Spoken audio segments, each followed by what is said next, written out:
Aujourd'hui, l'installation de panneaux solaires à domicile connaît une forte expansion en France. En effet, la démarche est bien plus accessible qu'auparavant et donne lieu à de nombreux avantages aussi bien sur le plan financier qu'économique. Mais alors, qu'est-ce qu'une installation solaire et comment ça fonctionne concrètement? C'est ce que nous allons voir dans cet article. Qu'est-ce que l'énergie solaire? Comme son nom l'indique, l'énergie solaire permet de créer de l'énergie grâce aux rayons du soleil. L'avantage est qu'elle est à la fois illimitée, accessible n'importe où dans le monde et peu néfaste pour l'environnement. Au même titre que l'hydraulique et les éoliennes, on la qualifie donc communément d'énergie renouvelable. Dans un avenir proche, l'énergie solaire deviendra de plus en plus développée pour augmenter les capacités de production partout dans le monde et remplacer les énergies fossiles. On distingue trois différents types d'énergie solaire. Photovoltaïque qui est la plus prisée puisqu'elle permet de produire de l'électricité thermique permettant de produire de la chaleur et ainsi alimenter le système de chauffage d'un logement. Thermodynamique permettant aussi de produire de la chaleur mais à une température plus élevée. Panneaux solaires et autoconsommation.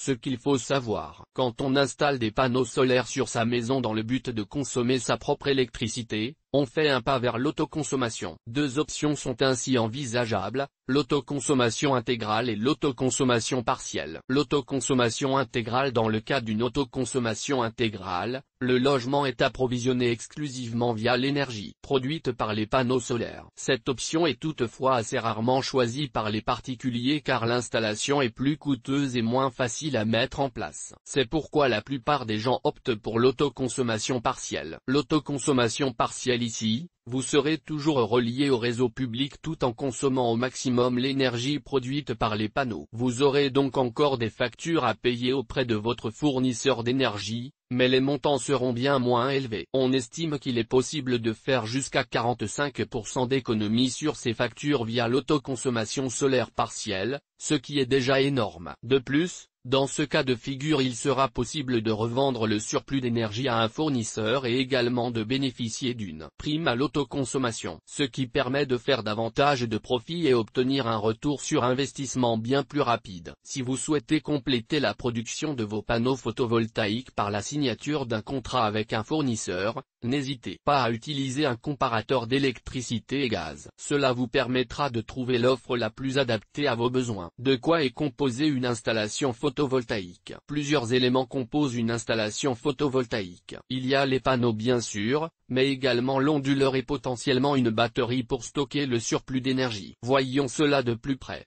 Les panneaux solaires. Pièce maîtresse de l'installation photovoltaïque, le panneau solaire est l'élément qui permet de capter le rayonnement du soleil afin de le transformer en énergie. Pour ce faire, le panneau intègre des cellules photovoltaïques recouvertes d'une plaque de verre permettant de laisser passer la lumière. Il se maintient par une structure conçue soit pour être fixé sur une toiture, soit posé au sol. Pour assurer une qualité optimale, il est conseillé de se rendre sur un annuaire solaire référençant des installateurs vérifiés. L'onduleur. Une fois l'énergie puisée grâce aux rayons du soleil, elle crée une tension électrique que l'on appelle courant continu. L'onduleur a pour rôle de transformer ce courant continu en courant alternatif afin que l'électricité puisse être utilisable au sein d'un logement ou revendue à un fournisseur. La batterie. Normalement, une installation solaire n'a pas besoin de batterie pour fonctionner. Toutefois, si vous souhaitez stocker le surplus d'énergie afin de l'exploiter ultérieurement, la principale solution qui s'offre à vous est de vous procurer une batterie. C'est notamment nécessaire dans le cas d'une autoconsommation intégrale. Le fonctionnement d'une installation solaire à domicile. Le processus de fonctionnement d'une installation photovoltaïque est assez simple à comprendre. Nous allons ici prendre l'exemple d'un logement en autoconsommation partielle avec vente du surplus d'énergie à un fournisseur,